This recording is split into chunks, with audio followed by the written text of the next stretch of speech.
Business is really warfare, but it's the activity of life itself. You say, well, business means I need to open up a business. Okay, yeah, that's right. But real activity of life has to deal with all the essentials of life that we must provide for ourselves, our families, our future. I have something in my pocket that, gee, where is it? Oh, yeah. I have a gold coin.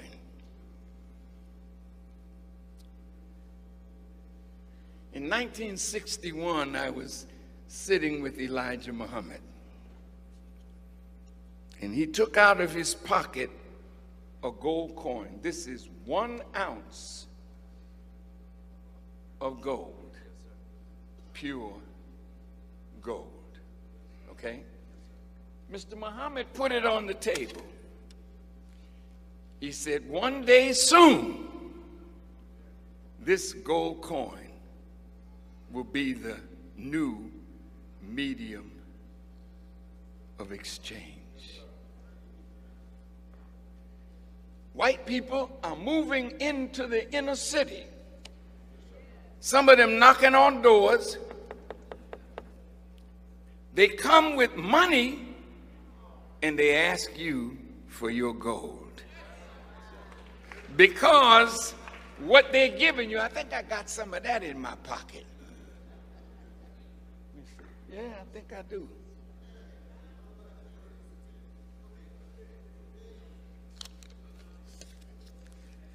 Now this is paper. This is not real money. This is real money. Silver as real money.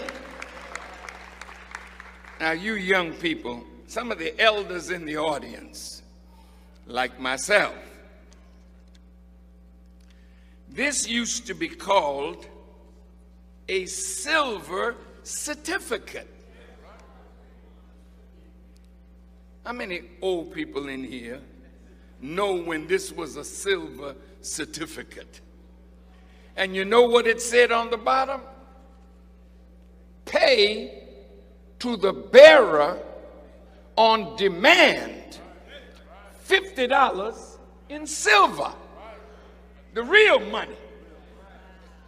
This is what you call monopoly money. Oh, you didn't hear me. We're going to do some business tonight. Because business is really warfare. What's about to happen? This week it came out in the news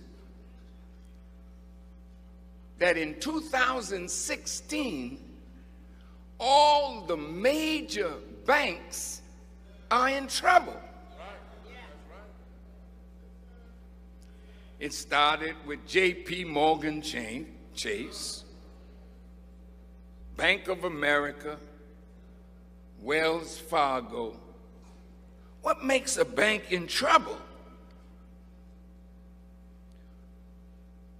When the value of the paper that they have begins to lose its value, then the bank is in serious trouble. And so are we who have our money in the bank. Now, white people that are in your neighborhood, they're in the pawn shop now, and they're telling you in the window, bring the gold, we got cash for you. They know you don't know that this is losing its value every day. But gold will increase in value. Now this one here, I bought it today, or sent a brother to get it today, because I wanted to use it to explain something. 1 ounce of gold, this little piece right here, is 12. Right. So they had to try to defeat the prophet's reputation. Look at the words they use. Look at what they said to Pastor Barrett. Look at what they said on television. It is a possible pyramid scheme. They didn't say it was in fact that. They didn't really know what it was. They could have dealt with a pyramid. What was it?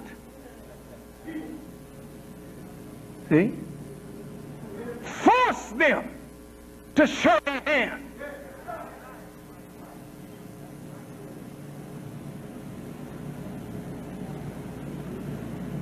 Some believe, look at the words in the press, some believe it to be a pyramid scheme. T.L. Barrett believes it to be an economic development plan. Well, then let's pit our two beliefs together, either in the world or in a court of law. Because if we believe it's an economic development plan, then prove it. And if they believe it's a scheme, then let them prove it. We ain't got a damn thing to prove to rich people except that we're poor and trying to get the hell out of it. What do we have to prove to them?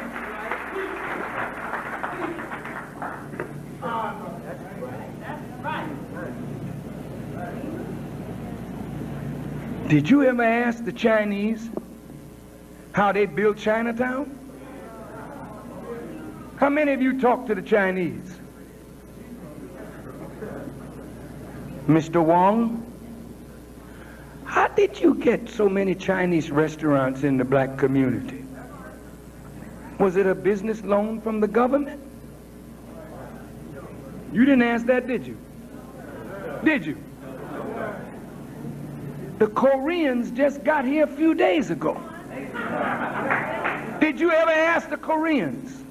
Mr. Korean, sir, how did you get so many businesses in the black community so fast and just got here yesterday? Did you ask them?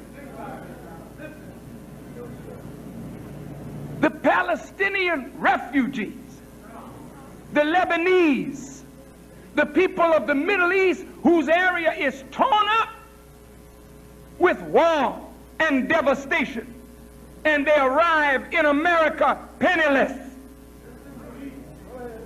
Did you ever ask them, brother Palestinian, how did you get so many stores in the black community and just got here yesterday?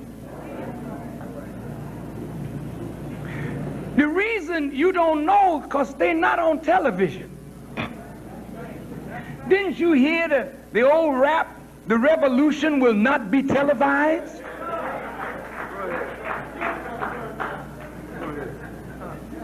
The Chinese are not trying to get on Channel 2 telling you how they built up Chinatown. You don't find the Cubans coming on TV. Hi, y'all. My name is Salvador Sanchez. I am a man that just came from Cuba. The communist Fidel Castro drove me out, but thanks to God, I have $20 million now. And I want to show all of you silly people how I got it out of your pocket.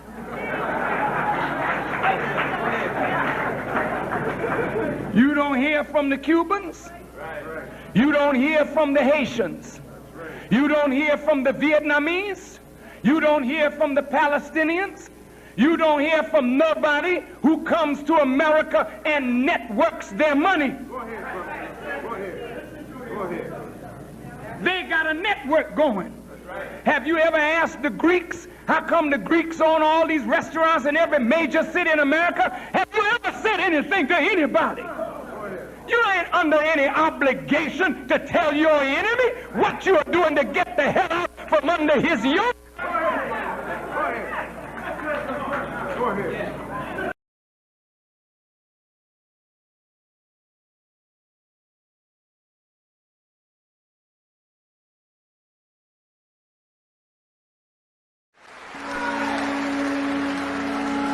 I would like to see at least 100 millionaires among the Muslims in Chicago. If you're rich, I'm rich.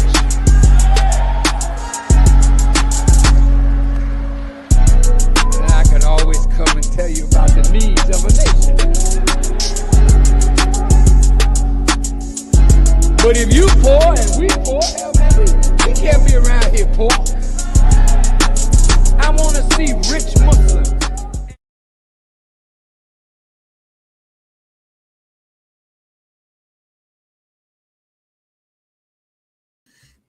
All right, greetings, everybody. Assalamu alaikum. How's everyone doing? This your brother, Mahdi, Supreme Max Family CEO and founder of Forward Money Network. And today we have such a powerful, very powerful live stream for you tonight. Now, this is Business is Warfare. Business is Warfare is our second longest broadcast that we've been doing in Forward Money Network for a couple years now. We've been bringing to you the science of business, the science of money, the science of banking. Some of y'all catching it, but majority of y'all are not catching it. Now, we hope you're going to catch it tonight because we're going specifically at part of the synagogue of Satan, and it is their banking system, right? But this is not of me or myself. I'm just a student in the classroom, right? Everything that I'm finna bring to you, everything that you might hear me say, it don't come from me. It comes from these two men that you see behind me, and it comes from the man of the hour that you just heard from, the Honorable Minister Louis Farrakhan. Make no mistake about it. He is the watchman over the house. I'm just in the house. I'm just in the classroom. All right. So so whatever you have and whatever you think about on what you're about to hear tonight, don't look at me. Don't think that you're disagreeing with me. You're disagreeing with these two men behind me, and you're disagreeing with their chief student, their chief helper, their lead minister, the Honorable Minister Louis Farrakhan. Because everything we finna show you tonight, he has already told us what's happening. We just finna give you the actual facts about it. Now, we have been preparing this stream for about the last 3 weeks. It is so heavy that we could not rush it. We wanted to get it. So I kind of expect, a part of me expect for YouTube and Facebook to take this video down. They have recently removed 2 of my videos, all right? But I don't make no big claim about it. We don't do no crying. It's their platform, right? Their platform didn't make me. Their platform couldn't break me, right? So we don't worry about it. We know the enemy is to do what the enemy is to do. But what we are going to do tonight is very special. And like I said, I expect this video to be taken down. So you want to stay here all to the end. We're going to stay here for about an hour, for about 1 hour, about 60 minutes. We're going to go over some very, very vital information. And we got to further break down this science of banking, money, business, warfare, and all of the above. We got to unlock this science, and this information got to get out. So text everybody. Share this out.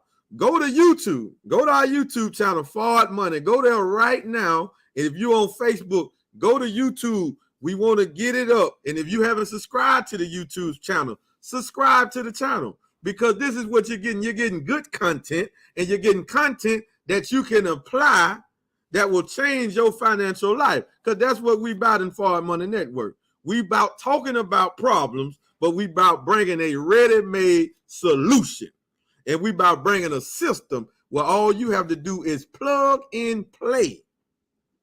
So if you want to get a subscription to the final call, text FCN to that number running at the bottom of your screen. If you want to donate to the Nation of Islam, not donate to me, you want to donate to the Nation of Islam, then go to www.economicblueprint.org. And if you want to come and join our banking network, our decentralized blockchain banking network, and become a part of Project Exodus 10,000, then you text 10K to that same number running at the bottom of your screen and go ahead and get in, make your account, and come on, build with your brother. Come on and unite with us and let us pull our resources together. Let us network our money and we don't have to answer to no damn body about why we pulling our money together, why we network it, and why we choose to bank over the blockchain rather than banking with traditional banks. So tonight's topic, news came out a couple of days, about 2 weeks ago. Bank of America. Yeah, Bank of America. Now, Bank of America is once again trying to trick people that look like us. They're trying to trick the black man and woman once again. They tricked us back in before 05, 06, in the 2000s, before all of that hit the fan, when we had the Great Recession take place, and they ran off with billions of dollars in a lot of mortgage-backed securities. They ran off with a bunch of that, along with the Federal Reserve, along with the United States Treasury. Now, Bank of America was part of that scam. Now, they're coming, and this is a scam. See, I know some of y'all, see, I've seen the numbers go down right now. See, we talking about Bank of America. See, I'm looking at the views right now. The numbers going down already. We ain't even got to the topic. See, we know the average one of you is afraid to talk about these bankers. Why? Why are you afraid? You don't even know what they look like. You don't even know who they are. They have no power over you. They can't do nothing to you. But you should stop banking with them. Yeah, you should. You should. Especially now since the blockchain is here. But that's for another topic, another subject matter. But we want to get through this information to show to you, prove to you that Bank of America is running another scam play. And we want to get this out to everybody black, everybody Hispanic, all of our people, even our poor white people as well, that what? Do not take this deal. Do not take this deal. The only way you should take this deal is if they show you the whole full plan and they got it on a contract that it's going to stay the same.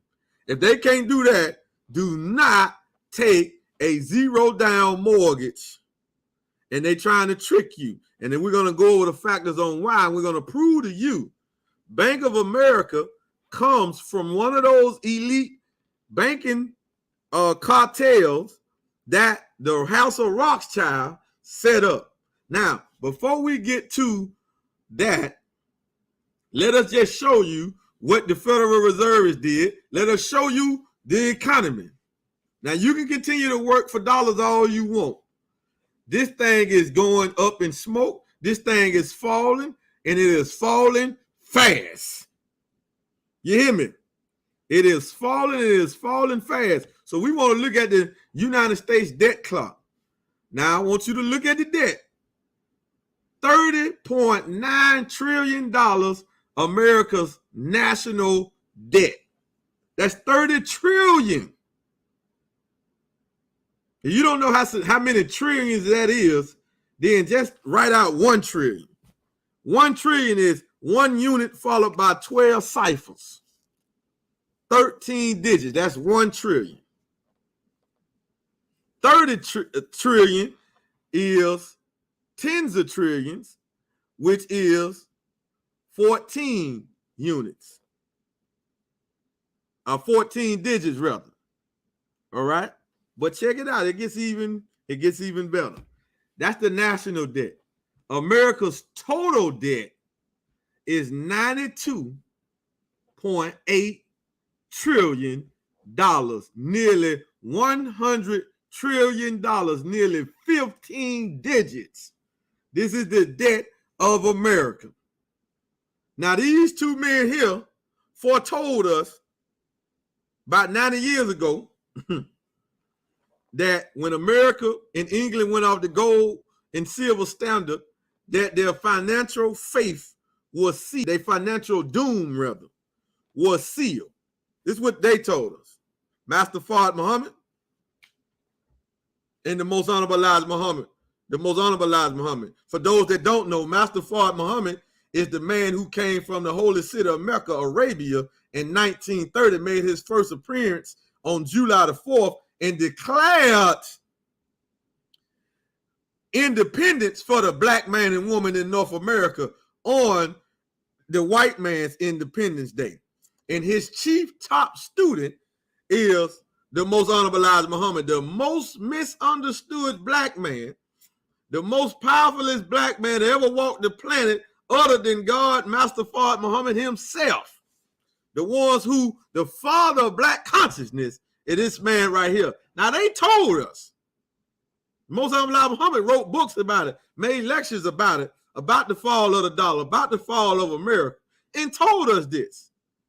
Now you look at it now. Now the fall is imminent. We can see it. It is clear. The only way if you can't see it is because you won't open your eyes. But it's right in your face, and they don't even hide it from you. Do you want to see it? So you can keep trading time for dollars. You can keep paying taxes. You can keep supporting credit and trying to sell that debt system to the next generation, while the wealth gap between the blacks and the white continue to get widened. But with the power of these two, and the Honorable Minister Louis Farrakhan, and everybody that you want to unite under truth, we in Fard Money Network, we are going to play our part, regardless on who don't like it. We're going to play our part in not only closing the wealth gap, but we're going to teach the science that they never wanted us to hear. That's what we're going to do. All right?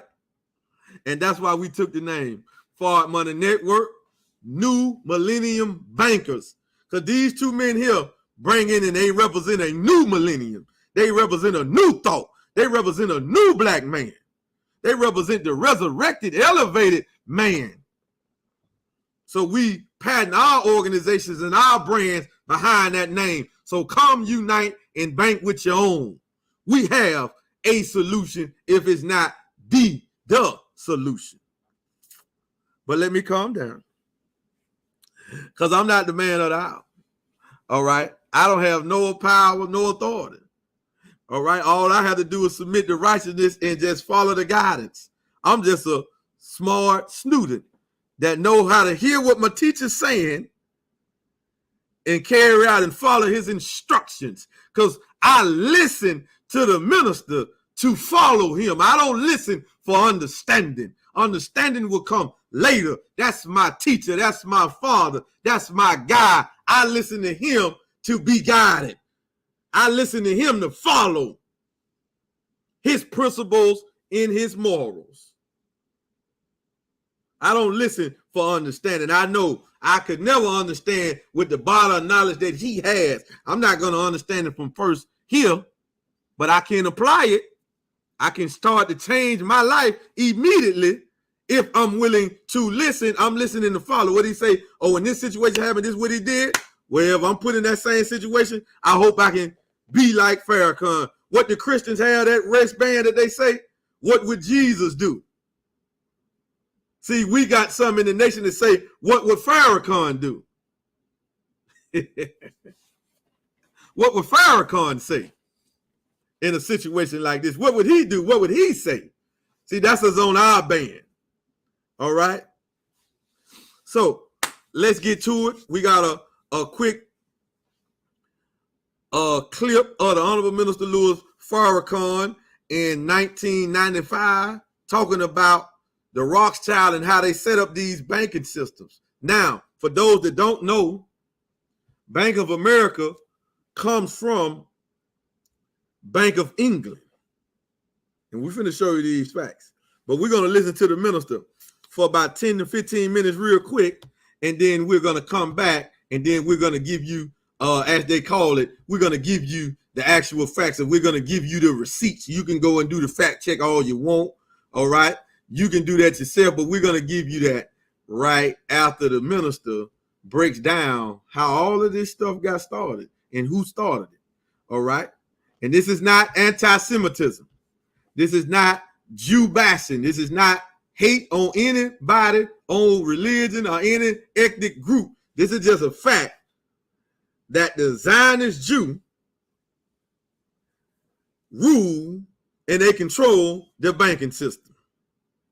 That's just a fact, all right?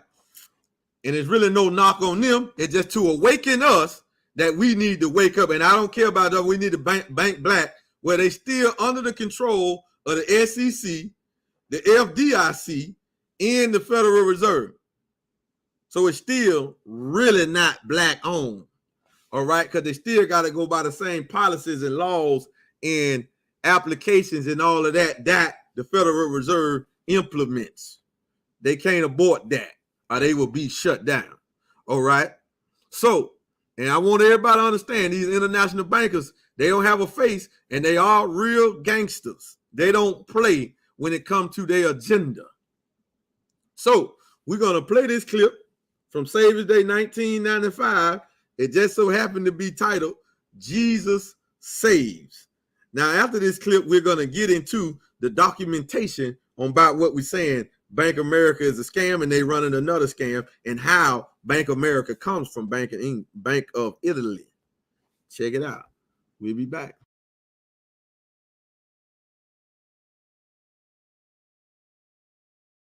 Rothschild claimed to be Jewish. Not the nationality of a Jew, but Jew in terms of belief in God and a follower of divine revelation. But was Mr. Rothschild a moral man? Here's a man that had 5 sons, and he sent his 5 sons into 5 countries. 1 son went to England, 1 son to France, 1 to Austria, 1 to Italy, and another remained in Germany with the father. And from these sons and the money that these sons had, they worked and maneuvered and manipulated until they gained control of the central banks of England, France, Austria, Italy, and Germany. The control of these central banks went into the hands of individuals whose interests were not necessarily in harmony with the best interests of that nation. These privately owned central banks became the printer of the money and the extenders of credit of that particular nation. So government and politics, I wish the politicians didn't have to go. I wish the politicians didn't have to go. But I understand you're very busy.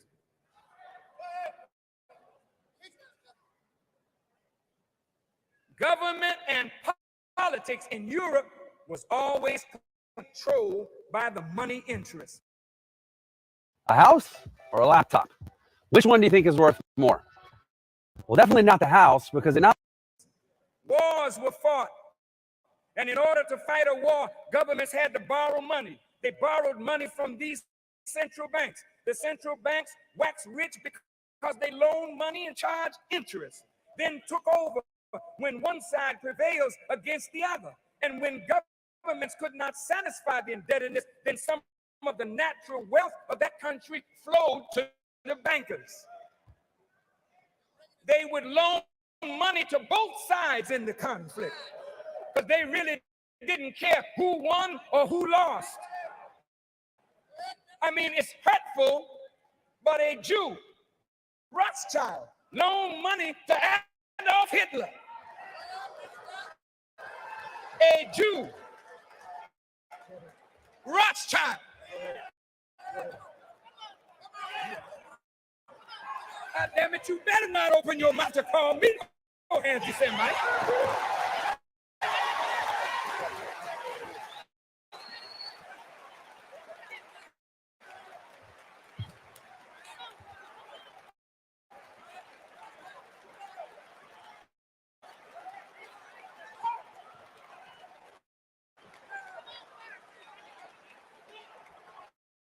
Rothschild and Paul Warburg loaned money to Hitler. Hitler killed little Jews,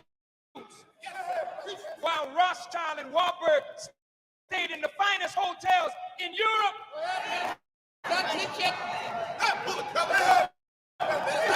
But damn it, if you can't call anti-Semitic and Warburg an anti-Semite, then don't you open your mouth against me.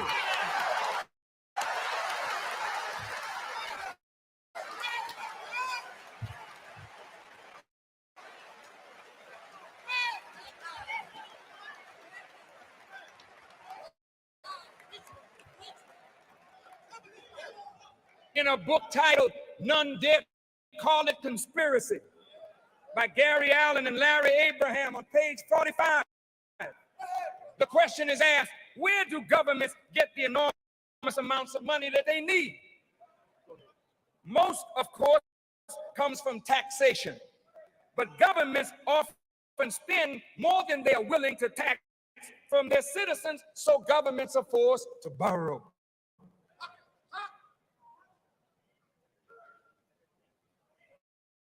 The public is led to believe that the government borrows from the people through savings bonds. Actually, only the smallest percentage of the national debt is held by individuals in this form. Most government bonds, except those owned by the government itself through its trust funds, are held by vast banking firms known as international banks. For centuries, there has been big money to be made by international bankers in financing governments and kings. Such operators, however, are faced with certain thorny problems. We know that smaller banks operate to protect themselves by taking collateral. But what kind of collateral can you get from a government or a king? The process through which one collects a debt from a government or a monarch is not a subject taught in the business schools of the universities. And most of us, never having been in the business of financing kings or governments, have not given the problem much thought. But there's a king financing business. And to those who can ensure collection, it is a lucrative business. An economics professor named Stuart Crane notes that there are two means used to loan governments money to governments and kings, and two means of collecting on that money. Whenever a business firm borrows big money, the creditor obtains an influence in management to protect its investment. Like a business, no government can borrow big money unless that government is willing to surrender to the creditor some of its sovereignty.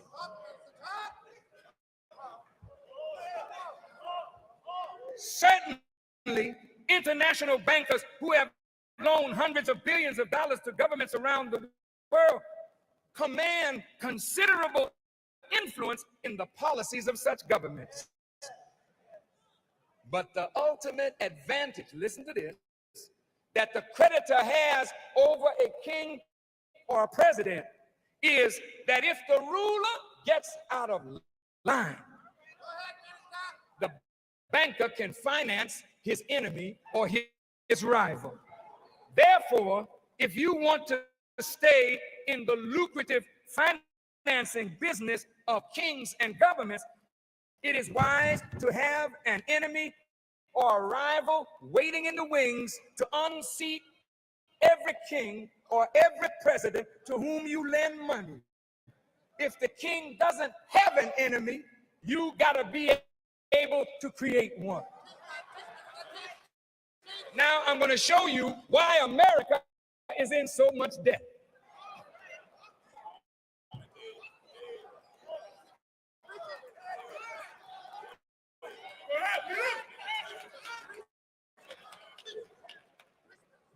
The founding fathers of this nation said they did not want private control of a central bank because to them, such a bank would be the detriment of this democracy.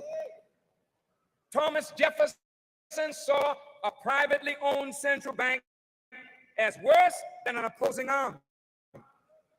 Thomas Jefferson wanted to keep America free from those things that led to the destruction of many nations and governments in Europe. And so a privately owned central bank was unthinkable to the founding fathers of this nation, and therefore it was written in the Constitution that only Congress should have the right to print the money and the instruments of credit. The debt of America is so great that greater hardship is now being planned by the government for the masses of the American people in order to make America solvent. Please, wake yourself up now. Come on. Come on. If you got to stand up and breathe, stand up. Stretch yourself. I'm winding this down, so come on, I don't want you to sleep now.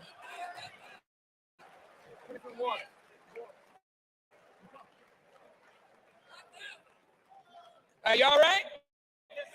Okay, sit down. You refreshed? Good, I am too. Let's get rolling.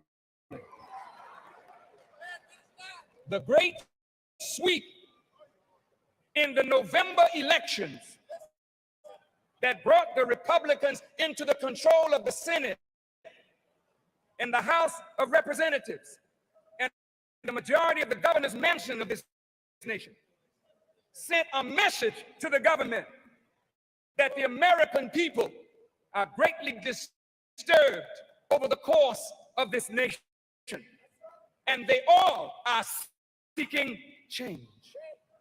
The majority of the American people may not know what change they want, but they definitely desire change for the better. The Republican Party has come up with a theme. They call it a contract with America.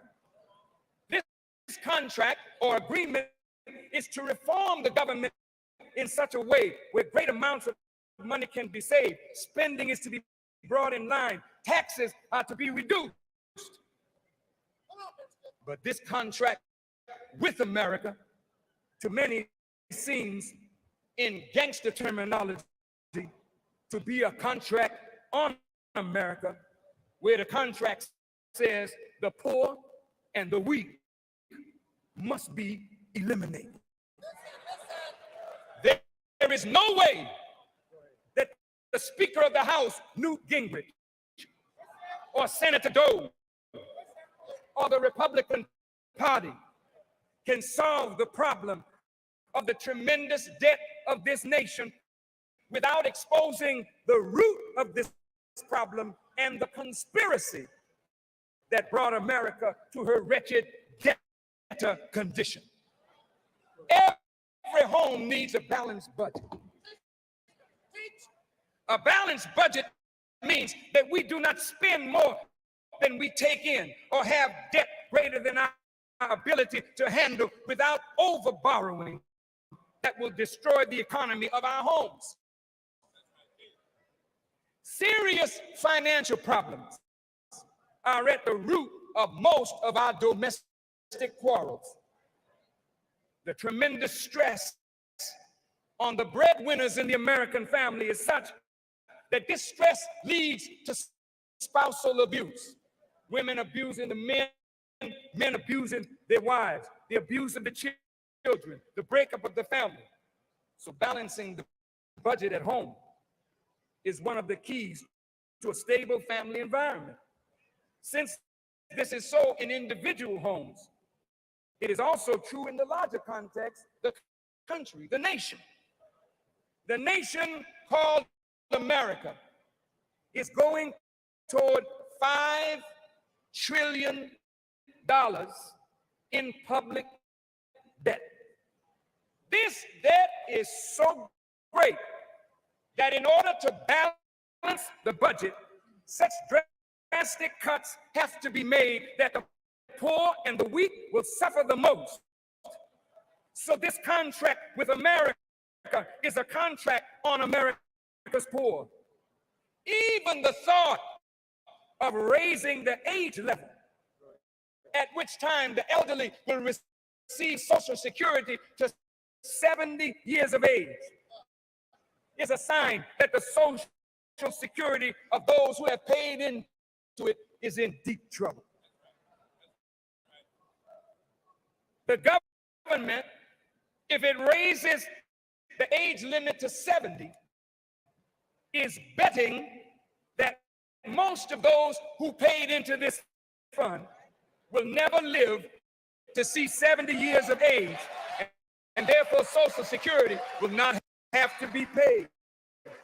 Thank you.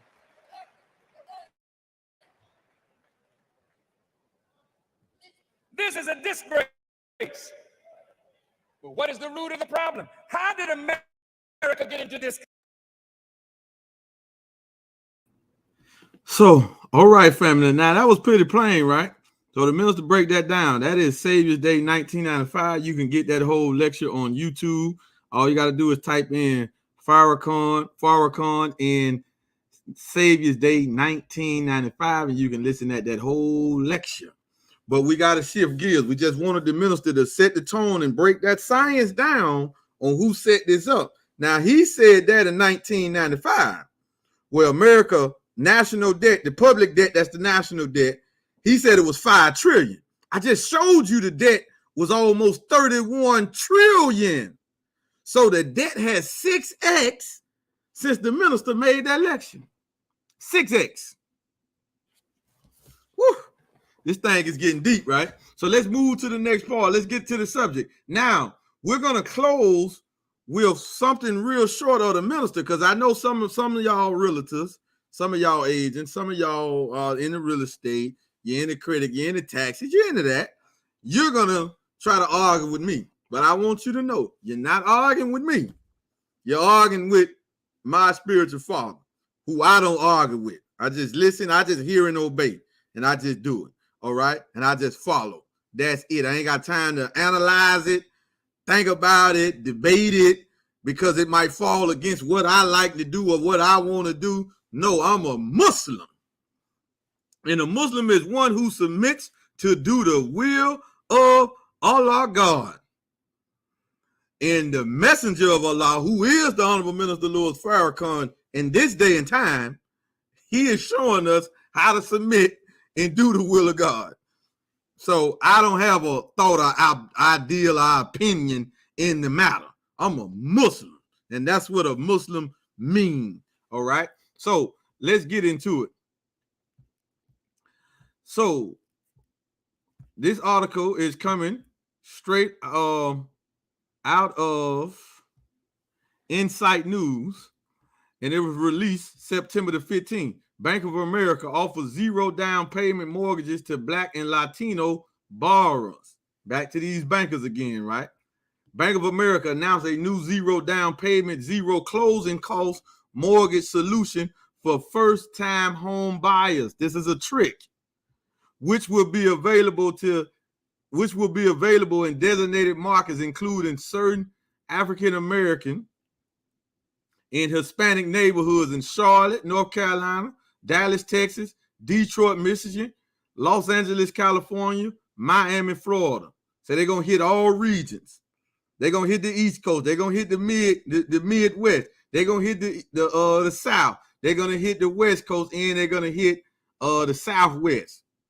So understand, they're gonna hit all areas to get this started.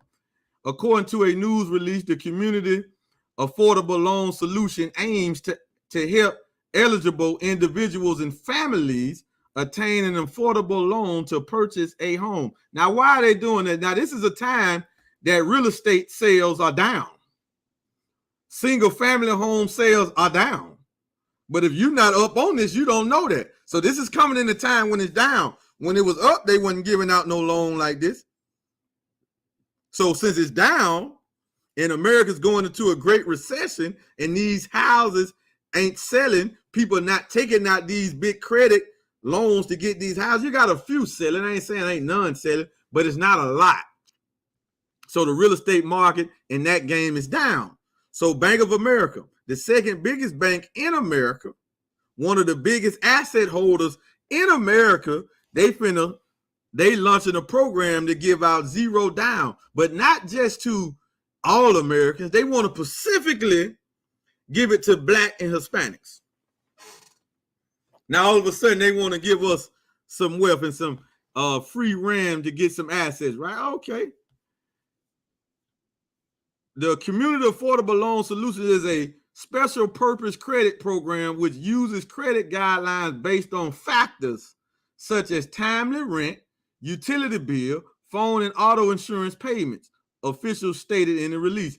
It requires no mortgage insurance, a minimum credit score. Individual eligibility is based on income and home location. Oh, this is a trick. Prospective buyers must complete a home buyer certification course provided by Select Bank of America in HUD approved housing counseling partners prior to application. All right.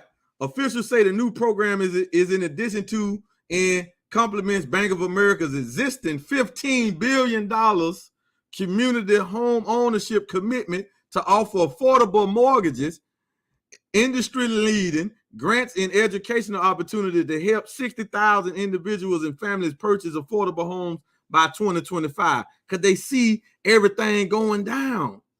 They see this, right? And look, now let's take a look at the cities. Now I want y'all to look at the cities, and they saying they want to help out in the Black community, right? What's Charlotte, North Carolina crime rate in the Black community? What's their crime rate? Is it high or is it low? I think it's pretty high.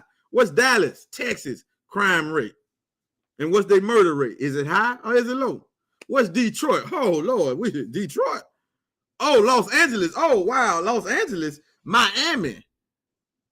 Listen at these cities now, the first 5, and they want to specifically bring this into the Black and Hispanic community. Why? Because these people are not buying homes. It's a trick. The Jew told us, the Zionist Jew told us that for every home that they sell, they get the value of 3. So they don't really need the down payment. They need people to buy the homes.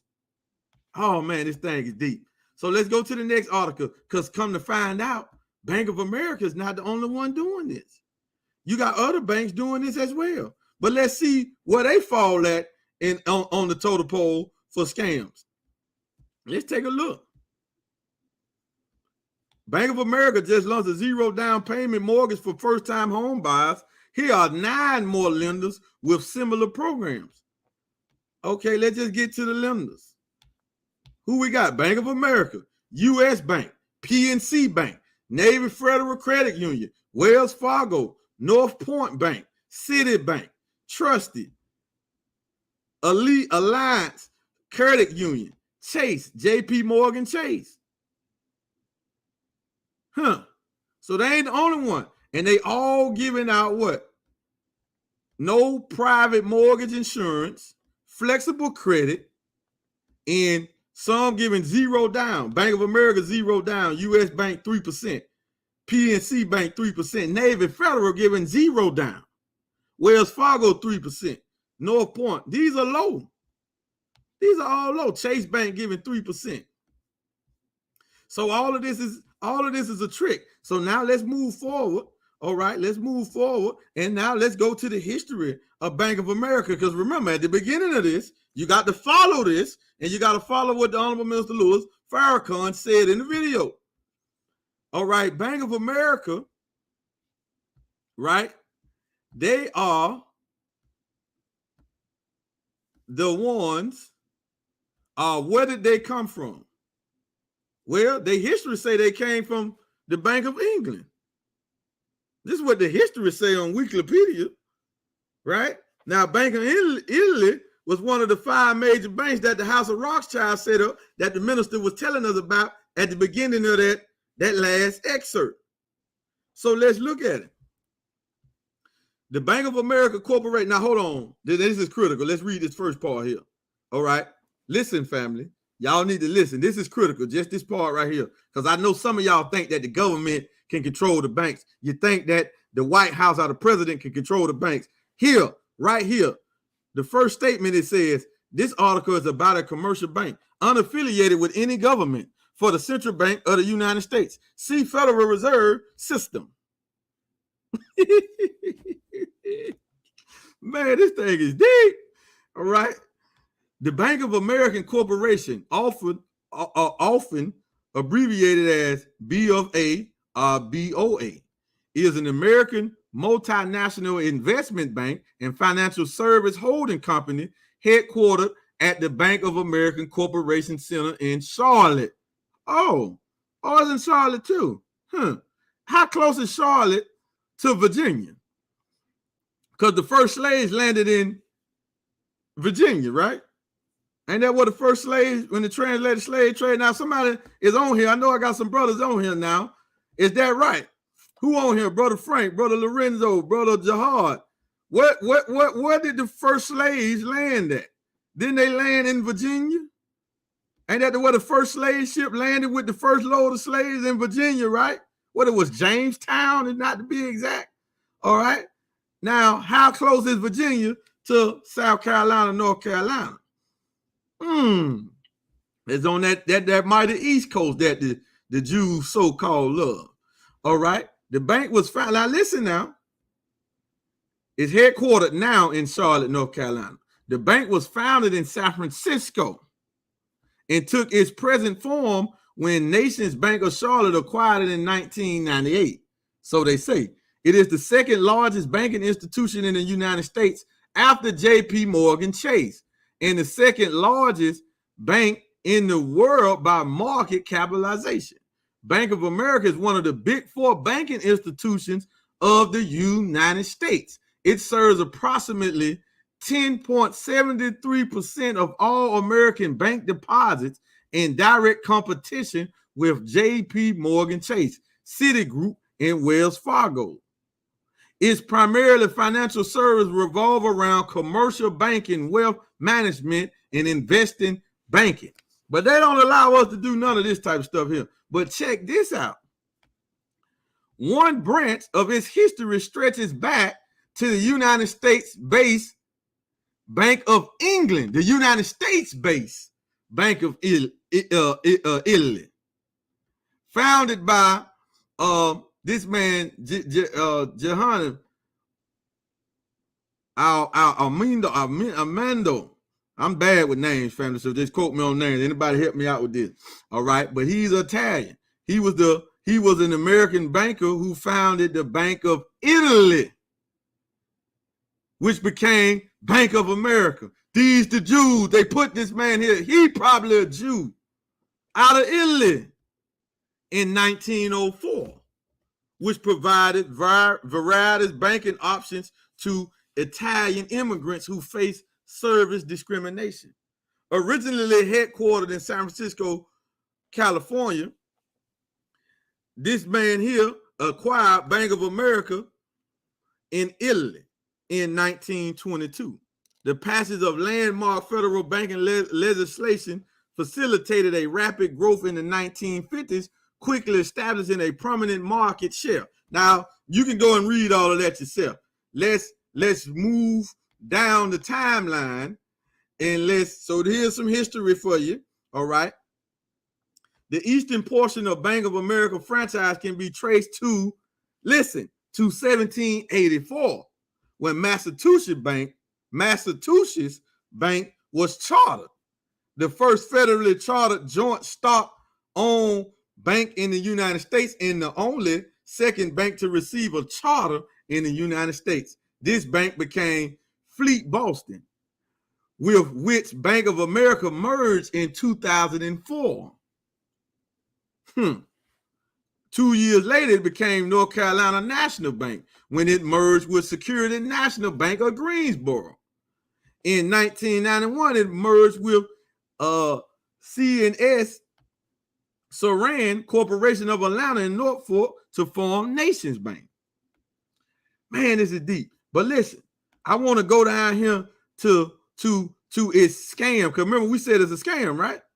We said the banking system is a scam. Let's see if they got any scams on here. Remember the name Merrill Lynch. Merrill Lynch. Remember that name. Merrill Lynch. Remember that name. Merrill Lynch. All right. Remember that. We're going to come back to that. Federal Troubled Asset Relief Program. On January the 16th, 2009, Bank of America received $20 billion and a guarantee of $118 billion in potential losses from the United States government through the Troubled Asset Relief Program. This was in addition to the $25 billion given to the bank in the fall of 2008 through TARP. The additional payment was part of a deal with the United States government to preserve Bank of America's merger with Merrill Lynch. Merrill Lynch. Remember that name. Since then, members of the United States Congress has expressed considerable concern about how this money has been spent, especially since some of the recipients have been accused of misusing the bailout money. Then CEO Ken Lewis was quoted as claiming, "We are still lending, and we are lending far more because of the TARP program." Members of the United States House of Representatives, however, were skeptical and quoted many about loan applications, particularly small business owners being denied loans and credit card holders facing stiffer terms on their debt and their credit card accounts. According to an article in the New York Times published on March the 15th, 2009, Bank of America received an additional $5.2 billion in government bailout money via the bailout of American International Group. So the banks bailing the Federal Reserve and the government, the United States. When they say in the United States government, they talking about the United States Treasury. That's what they're talking about. As a result of its federal bailout and management problems, the Wall Street Journal reported that Bank of America was operating on a secret memorandum understanding from the United States government that requires it to overhaul its board and address perceived problems with risk and liquidity management. Oh, it gets even better, right? On December the 2nd, 2009, Bank of America announced it would repay the entire $45 billion it received from TARP and exit the program, using $26.2 billion of excess liquidity along with $18.6 billion to be gained in common equivalent securities, Tier 1 capital. Oh my goodness. Hold on, it don't stop there though, but let's get to the fraud part, because some of y'all don't believe that these banks are scam, but this stuff is all out here, right? In 2009, April the 3rd, 2009, Bank of America agreed to pay a $33 million fine. Now they moving billions, but they paid a fine of $33 million without admission of denial of charges. So they had to pay this fine and don't admit. Now who got the money? $33 million. Did that come to the black community? Did that come to the Hispanics to get them some homes? Hell no. To the United States Securities and Exchange Commission over the non-disclosure of an agreement to pay up to $5.8 billion of bonuses at Merrill Lynch. The bank approved the bonuses before the merger, but did not disclose them to its shareholders when the shareholders were considering approving the Merrill acquisition in December of 2008. Now it gets even better. In 2010, fraud. In 2010, the United States government accused the bank of defrauding schools, hospitals, and dozens of states and local government organizations via misconduct and illegal activities involving the investment of proceeds from mutual bond sales. As a result, the bank agreed to pay $137.7 million including $25 million to the International Revenue Service, the IRS. Where did that money go? And $4.5 million to the State Attorney General. Where did that money go? To the affected organizations to settle the accusations. Oh my goodness. Oh, hold on. It gets even better for you taxpayers, since you like them so much. Former bank official Douglas Campbell pled guilty to antitrust, conspiracy, and wire fraud charges as of January 2011. Other bankers and brokers are under indictment of our investigation. On October the 24th of 2012, the top federal prosecutor in Manhattan filed a lawsuit alleging that Bank of America fraudulently cost American taxpayers more than $1 billion when countrywide federal sold toxic mortgages to Fannie Mae and Freddie Mac. The scheme was called Hustle, a high-speed swim lane.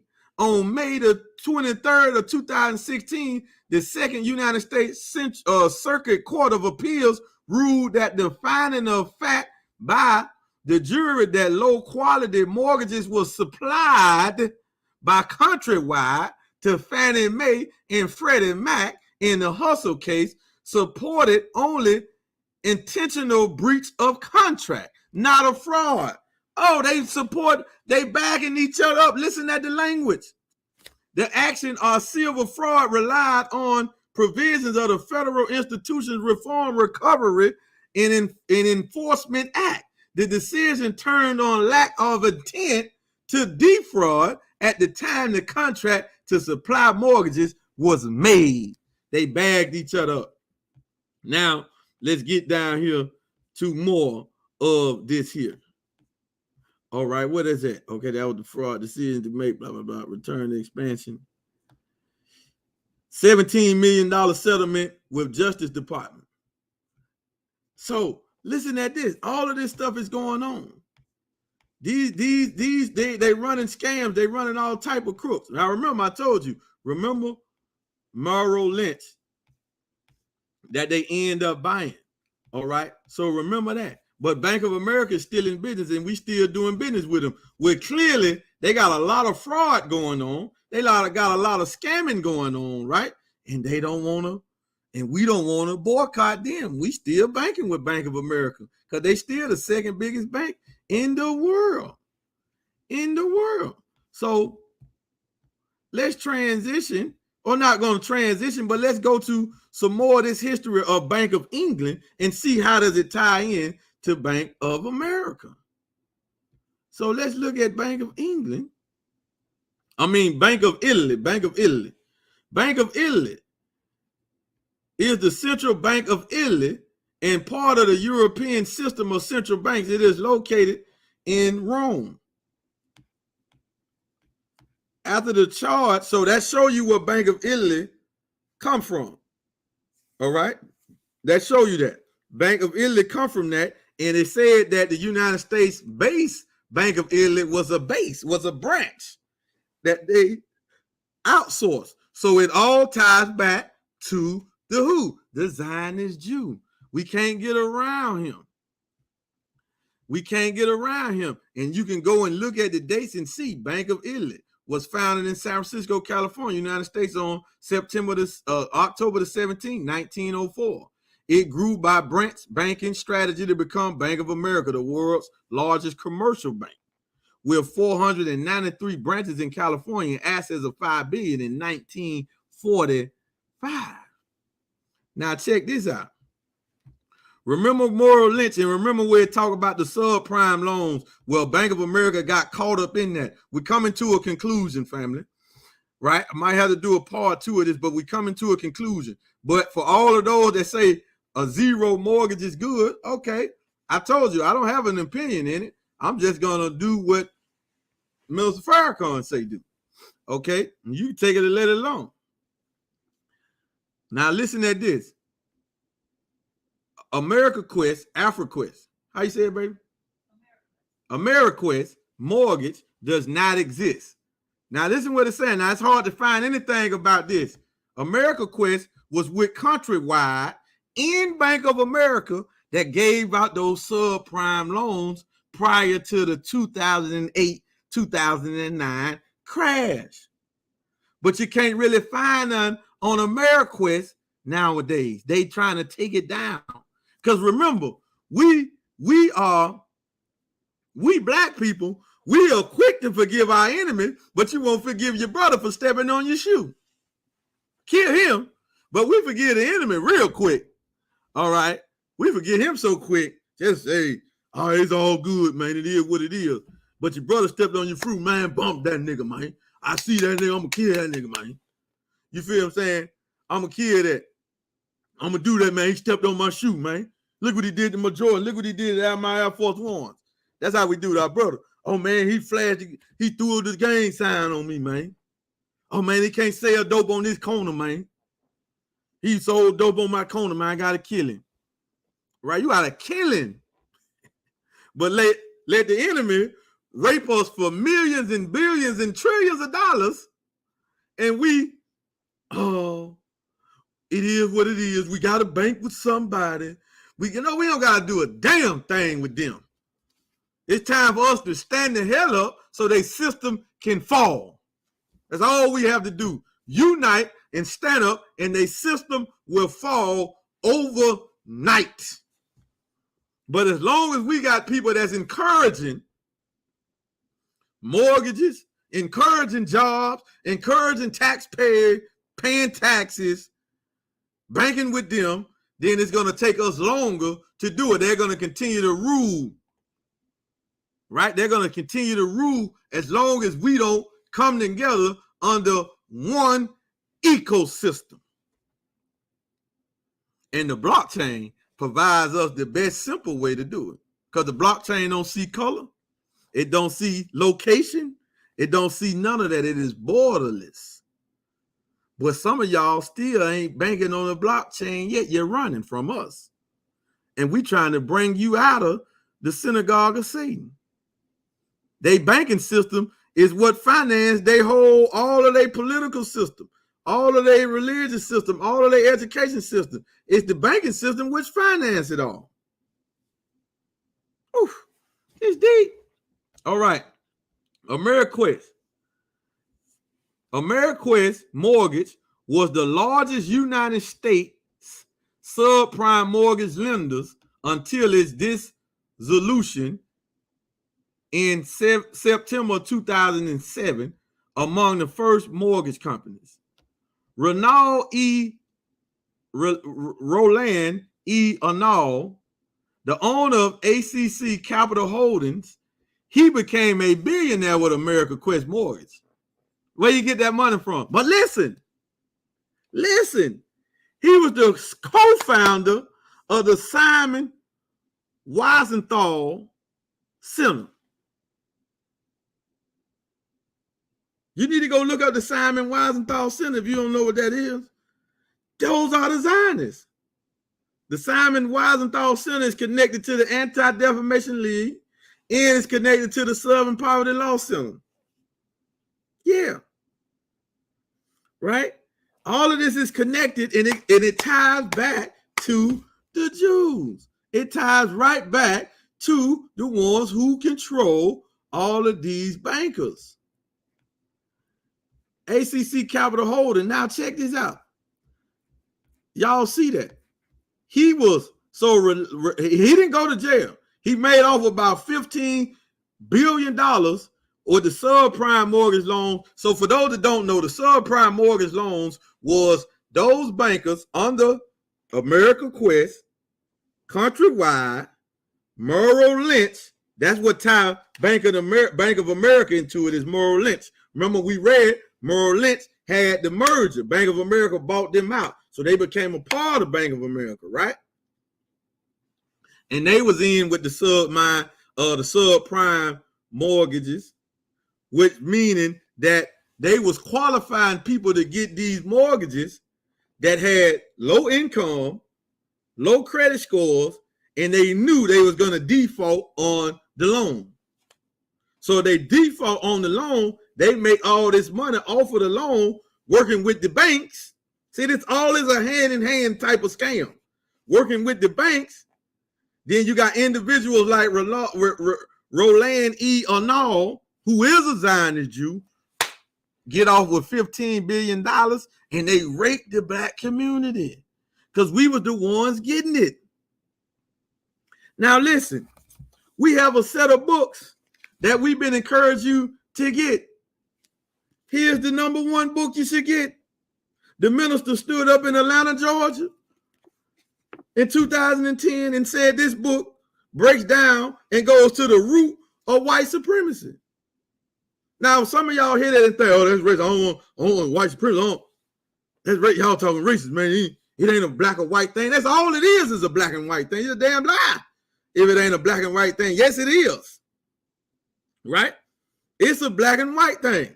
But listen, the minister held this book up and he said, this book goes to the root of the architecture of white supremacy. So for you to get out of the scam, you just need to unlock the science in this book. It's here. But listen, Amazon took this down. And our beloved research department, they put a smaller version of this book here. You can get this from Amazon. It's called How White Folks Got So Rich, the Untold Story of White American Supremacy. And it complements this. Now, this is The Secret Relationship Between Blacks and Jews, Volume 2. How Jews gain control of the Black American economy. How did they gain control? Well, I just showed you some of the ways that they gained control. They took over and they raped us for millions of dollars, selling us debt, knowing we weren't going to pay. That's just one form of way of it. The first form, we know they worked our parents and our grandparents, our forefathers, for 310 years without giving them one day of pay. Can you imagine if you worked for me for a week, sun up to sundown, and I didn't pay you, how fat would I be at the end of the week? Now, if I did that to you for a month, I did that to you for a year, I did that for you for a decade, I did that to you for 1 century, how much money would I have at the end of that century? How fat would I be? But they did it to our forefathers for 310 years. That's 3 centuries plus a decade.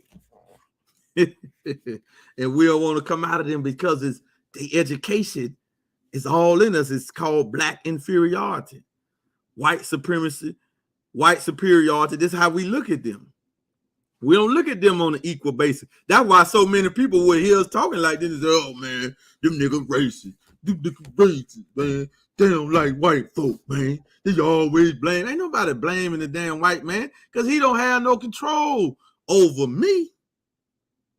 He don't have no control over you if you will come and follow the Lord of the world who unlocked and uncovered this man. But anyway, you got to know what's happening and what didn't happen. So this ain't got nothing to do with no average white person that stayed in this apartment complex with me. I don't have nothing against them. It is a regular human being. All right, but it's these bankers, it's these rulers. That's where the problem is at. That's where the problem at. And I don't really have nothing against them. We just got something against their system. Because what the scriptures say, what did Paul say in the Bible? We don't war against flesh and blood. We war against principalities and wickedness in high places.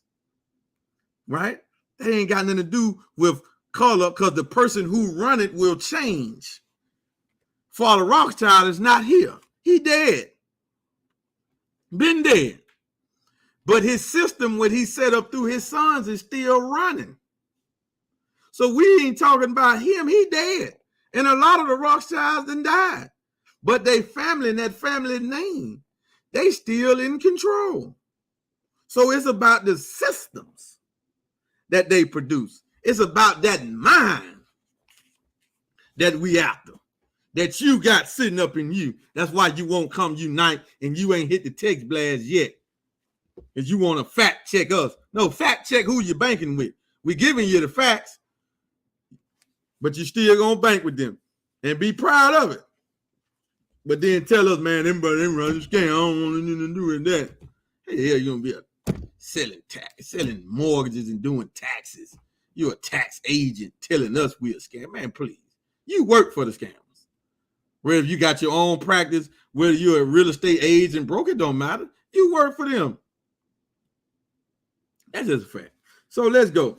So in this book here, How White Folks Got So Rich, The Untold Story of American White Supremacy, on page 63, this is when we get to these subprime mortgage loans, right? Subprime mortgages, whites, massive 3-card model. The awe-inspiring theft of black wealth reached the heights of perfection during the 2008 recession. Engineer, listen, I just read his name on Wikipedia. Engineered by the banking and finance industry. Scammers. See, in this book here, the research department, they used the word scammer. They didn't say schemers when they talked about Roland E. Anal. They said scammers. Okay, they call him a scammer. Scammers like Roland E. Anal, the billionaire owner of Ameriquest Mortgage, target blacks with subprime mortgage schemes designed to exploit their dreams of home ownership. Does it look like Bank of America trying to do that again? Remember, they said this is for first-time buyers. Okay, exploit their dreams of home ownership. Subprime mortgages are high-cost loans offered to home buyers with lower credit rates, which banks exploit with higher interest rates and fees. Blacks overwhelmingly were steered by mortgage brokers. By mortgage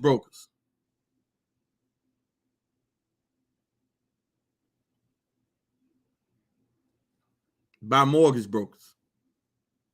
Now, who do mortgage brokers work with? They work with realtors. Okay, see the trick? See the connection? Mortgage brokers into those financial traps, even if their credit and income were preliminary. The criminality is multifaceted and requires impressive white teamwork. Brokers falsified documents, appraisals inflated values, and lenders with government encouragement actively steered black buyers into the mortgage loan traps, all while as regulators look the other way. And the effect goes far further than the loss of foreclosed homes. According to the Washington Post, the subprime lending market has left a scar on the finances of Black Americans, one that not only has wiped out a generation of economic progress, but could leave them at a financial disadvantage for decades. Still happening. We still in the worst condition. We still, all right, we still the last hide in the first fire.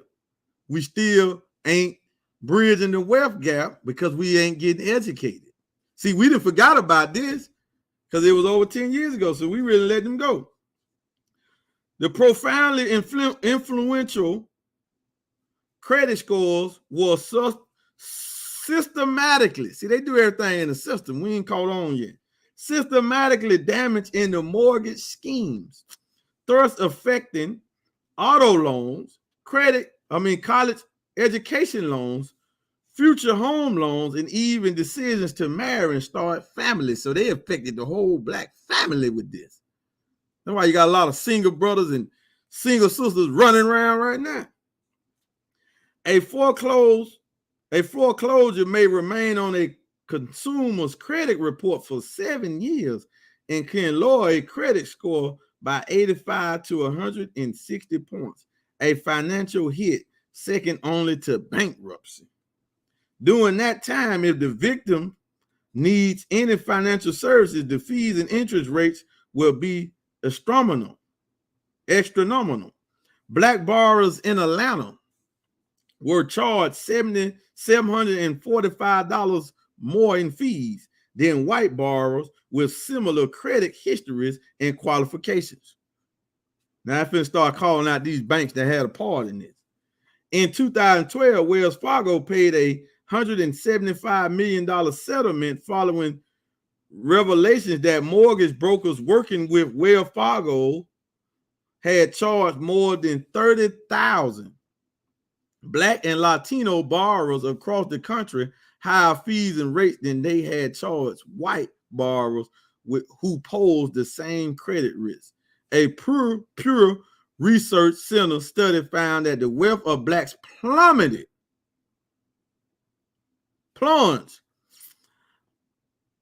53% during the Great Recession.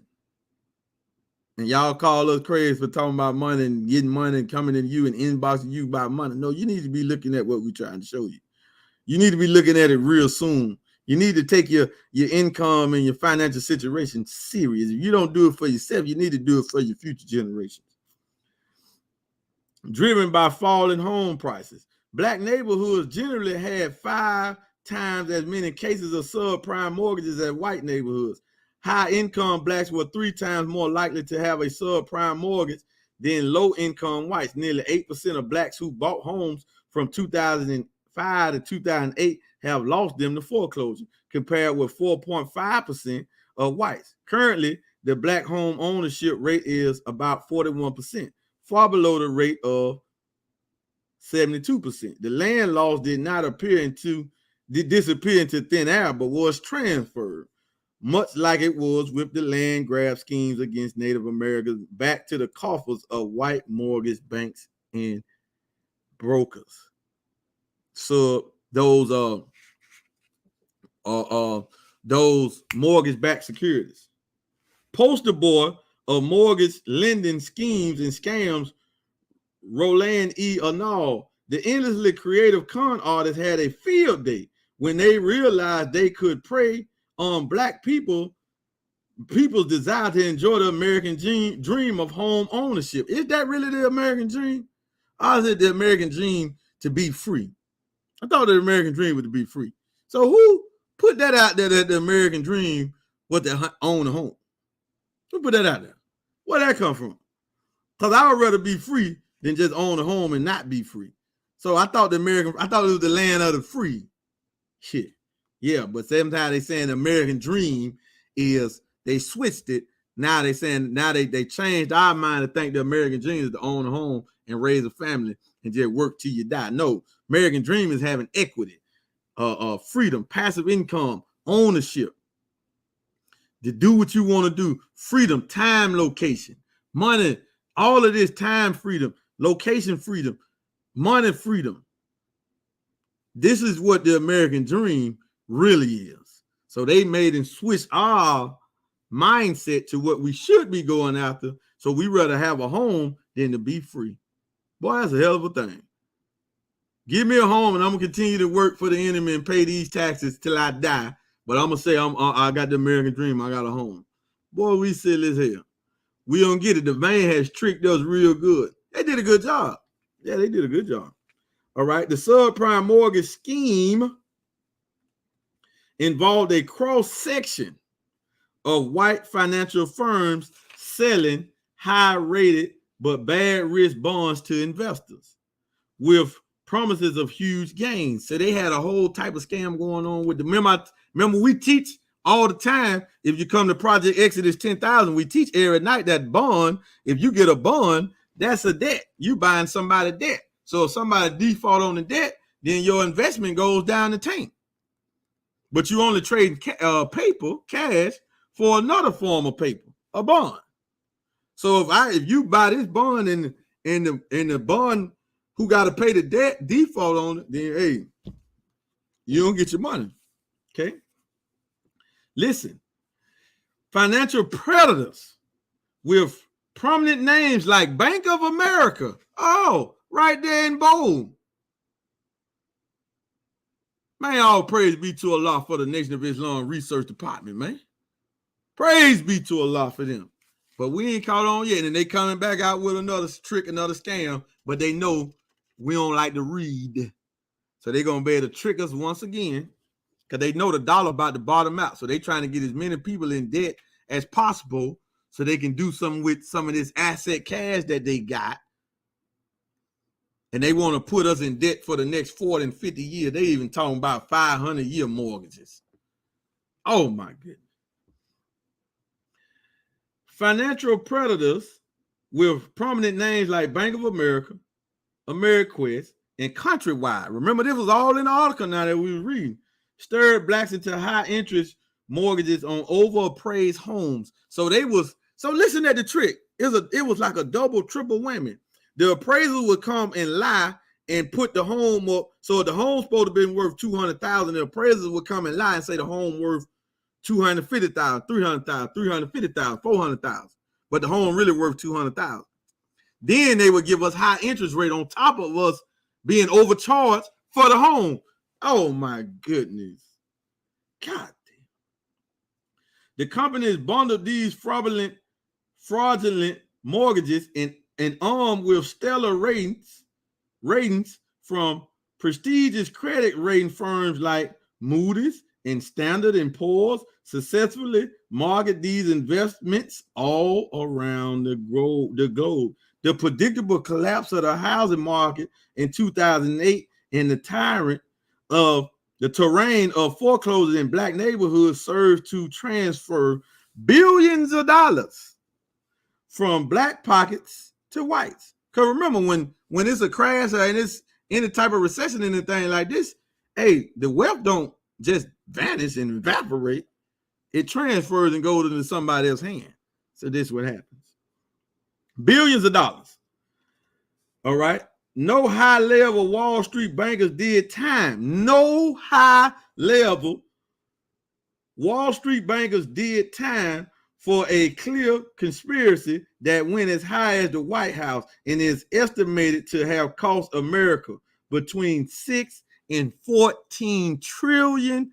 The market collapse produced both the largest setback in black wealth since the transatlantic slave trade and an explosion of white multi-millionaires. Blacks and Latinos were more than 70% more likely to lose their home in foreclosures, with blacks losing about 240,000 homes to foreclosures, while Latinos lost about 336,000. The nation's largest subprime mortgage lender was Roland E. Arnold, who became a billionaire with Ameriquest Mortgage by funding almost $75 billion in subprime loans. $75 billion. Do you know how much money that is? $75 billion. Like the infamous swindler Bernie Madoff, Arnold was known as a major supporter of Jewish causes. Remember, he was in the Simon Wiesenthal. Oh, it's right here. And he was co-founder of the Nazi-hunting Simon Wiesenthal Center, and he was appointed by President George W. Bush to be the United States ambassador to the Netherlands. The breadth and scope of Arnold's crimes in the mortgage scam would bring Mylinsky, Arnold Rothstein, and Buzzy Single to their knees. Black families lost 250,000 homes, but Arnold was able to buy the second most expensive home in America in Aspen, Colorado, for which he paid $46 million for. By 2004, Arnold was number 73 on the Forbes 400 list. He was 73 out of 400 on the list with a net worth of $3 billion. Amazingly, neither Arnold, who died in 2008, nor his cohorts ever spent a single day in prison for the black misery they caused and the theft they engaged in. Arnold sold most of Ameriquest for an undisclosed amount just before his criminal acts collapsed the world economy, leaving his victim homeless and his heirs billions in ill-gotten gains. In Roland E. Arnold, there is no better example on how whites got so rich. Damn. So, with that being said, family, let us close out with some words from the man of the hour, the Honorable Minister Louis Farrakhan, explaining why getting a zero down mortgage is not a good idea. I'm going to let him say it, not me, okay? Remember, because nothing I say is ever from me anyway. So I just want y'all to understand that. So we're going to let the minister close us out and talk about how that is not even a good idea. And make sure you subscribe to the YouTube channel. Text FCN to that number running at the bottom of the screen. Donate to Muhammad Economic Blueprint. Text 10K to the same number. I'll go to www.forwardmoney.info so you can learn all about decentralized blockchain banking and get with us, new Millennium bankers. We offering you a way out. We offering us a platform. We offering us a solution. We are offering instant income, and we're offering lucrative income possibilities if we will come unite and forget what you think you know. Do something with your brother where we can affect millions. We can affect, we've already in Forward Money Network already affected hundreds. Almost to 1,000 have changed their life. Now, but if we come in and unite and we speed this thing up and we just go and stop asking these silly questions and just go, come, move your money with us. We got a referral plan that is second to none. That is second to none. That will trump any business you got, any idea you got, anything you got for us to get some capital individually. Anything that anybody got, we got the best thing going by far. We number one. We had a number one business distribution network in the world, period. Where we can affect change all throughout America, all in Africa, all in the Caribbean, all in Asia. We can affect change economically for our people all over the world, not just in America. Not just in America, all over the world. So you become a new Millennium banker. So with that being said, family, the Honorable Minister Louis Farrakhan, he's going to take us home because he is the watchman over the house of Israel. America is the house of Israel, and we are the real children of Israel, and they are our masters because they provide everything for us, food, clothing, and shelter. And they provide income for us, and we willingly keep selling this fake dream, fake false lifestyle, slavery mentality to the next generation, over with and over with and over.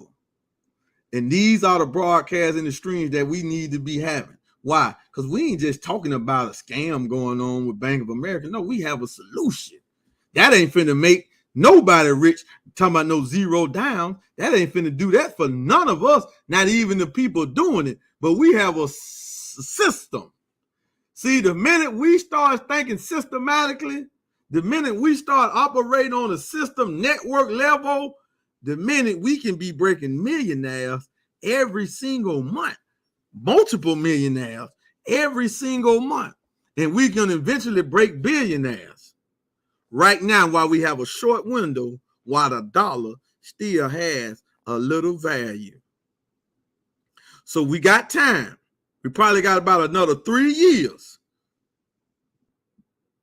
But the time is shortening and everything is weakening. So we don't have a lot of time to waste. We really don't have time for us to show you what we got. And you talking about you're going to do some research where you don't have the time. You don't have the time to do research. Because every day you procrastinate or every day you stall, that's a day you did not get paid. That's a day you did not start your exodus outside of the scam that we just proved to you is a scam. And they offering something else that's going to put us furthermore in debt. Zero down mortgages. Take a look at what the Honorable Minister Louis Farrakhan got to say, and we will see everybody in the morning for Crypto Mornings. We out of here, family.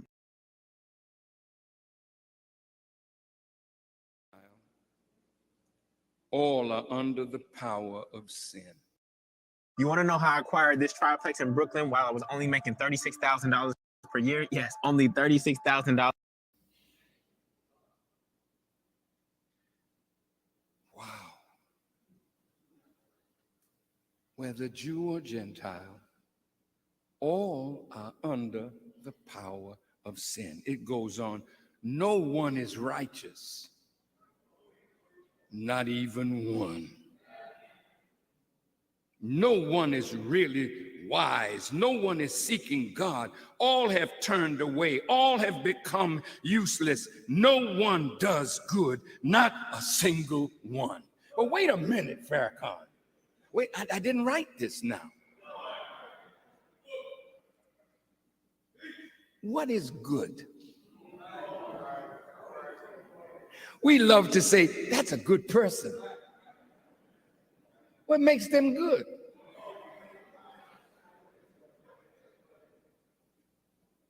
See, define good. If the scripture said there's none righteous, no, not one. Oh, wait a minute. See, good is not a smile. Good is not just a kind word. Good is not, I'm looking for a job, and somebody gives me a job for low wages.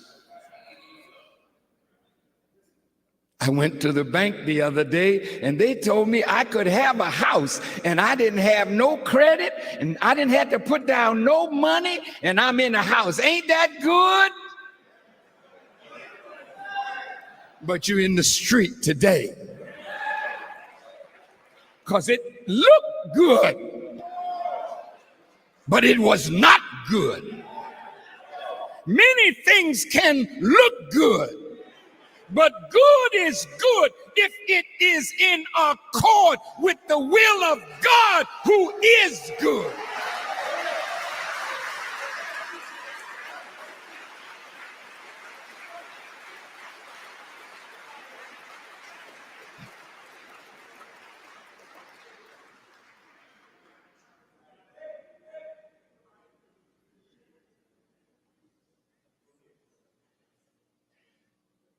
They call Jesus good.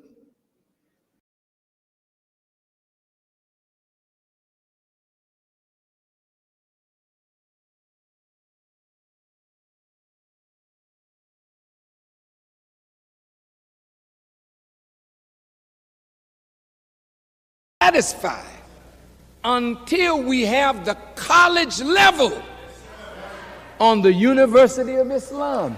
And if you help me by doing what you can in the economic field, Muslims, you shouldn't be around here looking to white people to give you a job.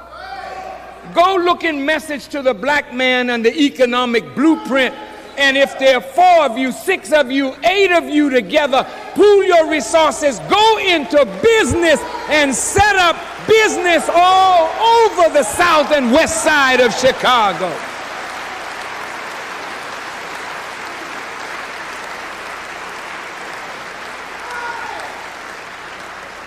I would like to see at least 100 millionaires among the Muslims in Chicago.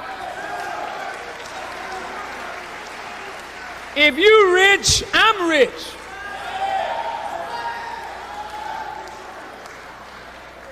And I can always come and tell you about the needs of a nation. But if you poor and we poor, hell man, we can't be around here poor. I want to see rich Muslims. And if you obey Allah, there's no reason why you can't make a business successful. You just have to get up and stop being lazy and trifling and go do something for yourself.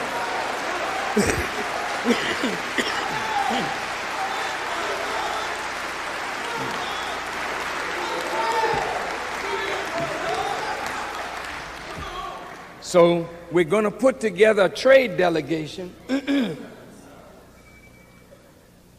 of Muslims and, well, everybody's a Muslim.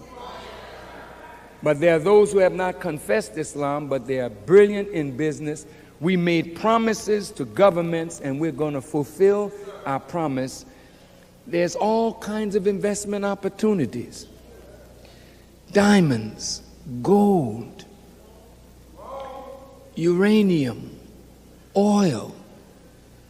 I mean, you name it, Africa is open. And the Europeans are coming in with money and they're taking Africa.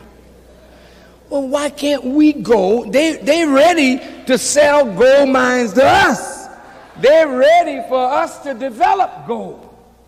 Well, where's Michael Jackson? Where's Shaq O'Neal? We need to pull our moneyed people together and let's do some business now, because we can't build a nation on the charity of the believer. We can only build a nation on a strong economic foundation that's built on business, agriculture, agribusiness. Yes, sir.